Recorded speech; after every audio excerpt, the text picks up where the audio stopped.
I recently watched the Mission Impossible movie that came out last summer.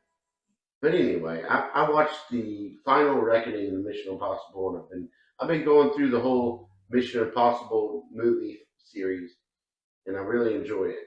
Tom Cruise is great in that. One of the best franchises. They have 8 movies. The first one was really good. I liked it. Second one, boo, weird, dumb. Didn't really fit into the rest of it. It's kind of crappy. It was, I don't know. I felt like they were trying to be more like James Bond, maybe. And Mission Impossible is not the same as James Bond. Like James Bond is pretty cool, but James Bond is like Batman because there's like how many different actors play that guy. Mission Impossible, they did base that on a TV show that I'm not familiar with, but it doesn't seem anything to do with the movie series of Tom Cruise. But 3 was pretty good. I didn't. I felt like he as the Tom Cruise Mission Impossible guy, whatever Ethan Hunt or whatever. He was knocked down a peg in that one more than the rest of them. The rest of them, he seemed like a overpowered superhero type guy that could never be stopped no matter what. Hardly get challenged. But in 3, it just appeared to be that he was more challenged in that one than any other ones. And I'm watching 4 now, and I'm remembering, and I've seen some other YouTubers put the Mission Impossible series in a tier list. And yeah, four Mission Impossible 4 just hits it out of the park at a different level. I feel like the first one was a good one. It launched the whole series, and it had a whole different feel and vibe than any of the rest of them. And it was really well done, and I loved it. It like set the mark for what Mission Impossible is, what it could be, right? Like it's always the whole storyline of all the Mission Impossibles always seems to be like he works for the government agency, the Impossible Mission Force of the government of America. But then things go wrong, and he has to go rogue and do his own thing, where he still kind of is trying to save the world on behalf of America, and the whole world actually would benefit, but he always ends up not really being part of the established order of things. He has to go rogue all the time, and all his guys have to go rogue and do this without that. Just adds an element of more challenge to the mission, making it even more impossible than it already is.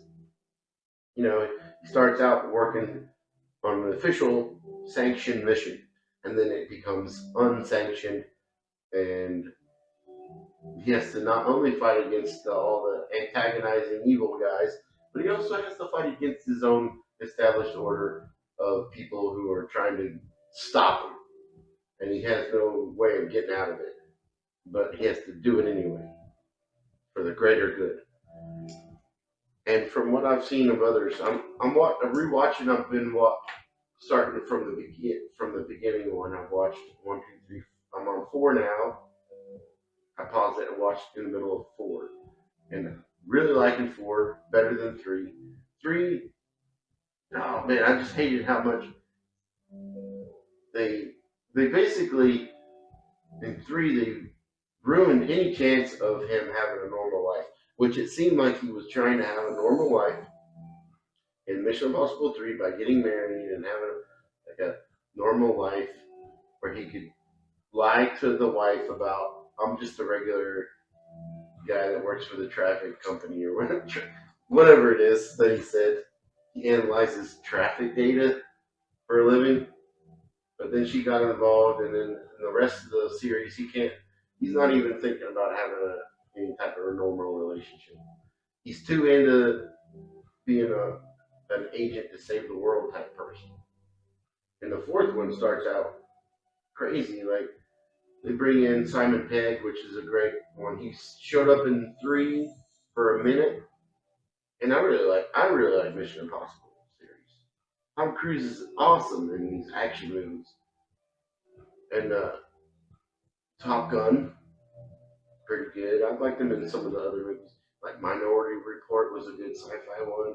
Oblivion, that was kind of weird. They're all kind of weird sci-fi stuff.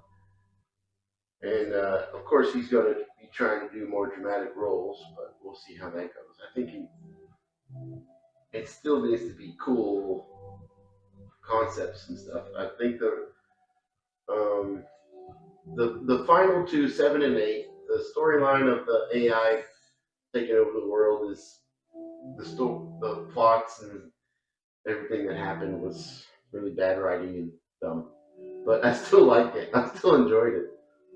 I think they did better on the earlier versions of the storyline. The storyline of the first one and the script of that was really good and well performed and thought out better than any of them. I think the storyline was great. I'm thinking the second one was kind of garbage, to be honest with you. Third one, it was okay. I think the storyline was good and the villains and all that was good, but I didn't like it. I just didn't like it as much. The fourth one is really hitting hard. I like it. I'm liking it better. There's some comic relief with Simon Pegg. You know, the part where he's walking up to the Kremlin and he's like, everybody gets a mask, but I don't get a mask. Why don't I get a mask? And Tom Cruise is trying to chill him out, like, chill out, man. And I think he's he's being introduced as a field agent for the first time. In the storyline, he's actually just now being a field agent, and he's going a little aggressive with it, trying to like do the part where he came in and they're like IDing the general, which Tom Cruise is pretending to be the Russian general, and it's taking a minute for the information to upload to make it legit that he's the general guy in the ID thing. He's like, hey, you're gonna regret this for delaying him for a minute. I think he went a little trying too much to make it. It was funny, and the whole sequence of in the hallway with that fake camera, like they had the whole hallway like put a movie screen on it to make it to hide them behind. It was so cool, like that whole technology. I wonder if it even could exist like that, where they could, but only in that certain specific situation of a hallway like that, where they could make like an impromptu movie screen that has a camera that shows the back of the other side of the hallway with nobody behind it, even though they're behind it. They render it like that so they can get into this side room. But it only works if there's only one person on the other side looking at it, because the perspective needs to be exactly on them to angle correctly to where they are. Then another guard comes in and then it's like boom, boom, boom, boom, boom, boom. It was a cool concept. I liked it. I think it was pretty awesome, but probably not realistic at all in like real spy type situations, because how, how would you know that there's only going to be one guy there the whole time? Too risky. It was great for a movie visualization. Loved it. And I'm going to continue to watch 5 and 6. Those will probably be the better ones, because I know 7 and 8, the whole storyline of the villains and the AI thing and all that was kind of, but it was over the top with the stunts, obviously, and I kind of look past all that with the why is Tom Cruise doing this doesn't make any sense. The whole ideas of this is kind of dumb. But anyway, who cares? Let's just watch it. Just enjoy the show. Enjoy the stunts of him flying in the helicopters and the airplanes and going in the deep Arctic Ocean in a submarine where he has to get this thing or whatever.